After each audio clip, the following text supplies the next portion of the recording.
সাবধান বন্ধুরা, এই ভুলটা আপনি কখনোই করেননি তো। যদি আপনার কোনো ভিডিওতে কন্টেন্ট আইডি ক্লেম চলে আসে, আপনি যদি সেই ভিডিওটাকে ডিলিট করে দেন, তাহলে একেবারেই আপনার চ্যানেলটা শেষ হয়ে যাবে। আপনার সাবস্ক্রাইবারের কাছে কিন্তু ইউটিউব নোটিফিকেশন পাঠাবে না, আপনার ভিডিওতে ইউটিউব ইমপ্রেশনও দিবে না।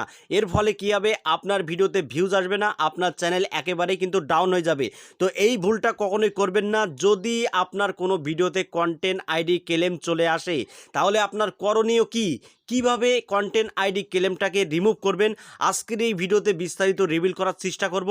আর এই আপডেটের মাধ্যমে ইউটিউব কি বলছে সেটা আমি এখন আপনাদেরকে বাংলায় ট্রান্সলেট করে দেখাবো।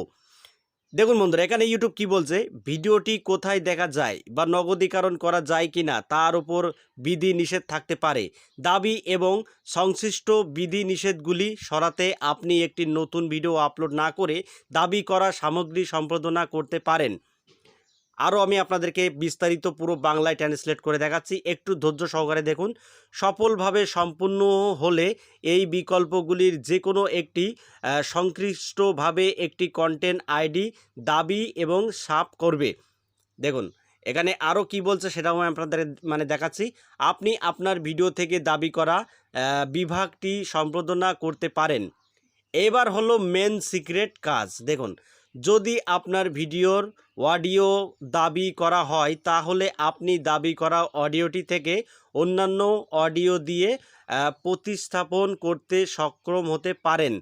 বন্ধুরা, যদি আপনার ভিডিওতে কোনো অডিও ব্যবহার করার কারণে যদি কন্টেন্ট আইডি চলে আসে, তাহলে আপনি কি করতে পারেন। তো বন্ধুরা, আপনার ভিডিওতে যদি কোনো অডিও আপনি ব্যবহার করে থাকেন আর সেই অডিওর কারণে যদি আপনার চ্যানেলে কপিরাইট ক্লেম চলে আসে, তাহলে ইউটিউব কি বলছে দেখুন, replace song if the audio in your videos is claimed. তো বন্ধুরা, আপনি রিপ্লেস করতে পারেন। যদি আপনার অডিওর কারণে যদি ক্লেম চলে আসে, তাহলে সেই অডিওটাকে আপনি রিপ্লেস করতে পারেন। দেখুন, YouTube audio library, YouTube audio library থেকে কিন্তু আপনি অডিও ব্যাকগ্রাউন্ড মিউজিক আপনার ওই ভিডিওতে রিপ্লেস করতে পারেন। এর ফলে কিন্তু কপিরাইট ক্লেমটা উঠে যাবে। এই যে ক্লেম, কন্টেন্ট আইডি ক্লেম, এটা কিন্তু উঠে যাবে, ভিডিও ডিলিট করার কোনো দরকার নেই। আর যারা ভিডিওটা ডিলিট করেছেন তো মরেছেন। কখনোই বন্ধুরা ভিডিও ডিলিট করতে যাবেন না, ডিলিট করলেই কিন্তু আপনার চ্যানেলের ইমপ্রেশন ইউটিউব থামিয়ে দেবে। তো এই প্রবলেমটা হয় কাদের, যারা অন্যান্য অডিও ব্যাকগ্রাউন্ড নিয়ে কাজ করে, অন্যের ব্যাকগ্রাউন্ড নিয়ে কাজ করে, তাদের ক্ষেত্রে কিন্তু এই প্রবলেমটা হয় যদি নিজস্ব না হয়। তো এই ভুলটা কখনোই করবেন না। যদি এরকম কন্টেন্ট আইডি ক্লেম চলে আসে, তাহলে আপনারা রিপ্লেস করে ইউটিউব লাইব্রেরি থেকে আপনি যে কোনো অডিও ব্যবহার করতে পারেন সম্পূর্ণ ফ্রিতে। তাই বলে ভিডিওটা ডিলিট করতে যাবেন না।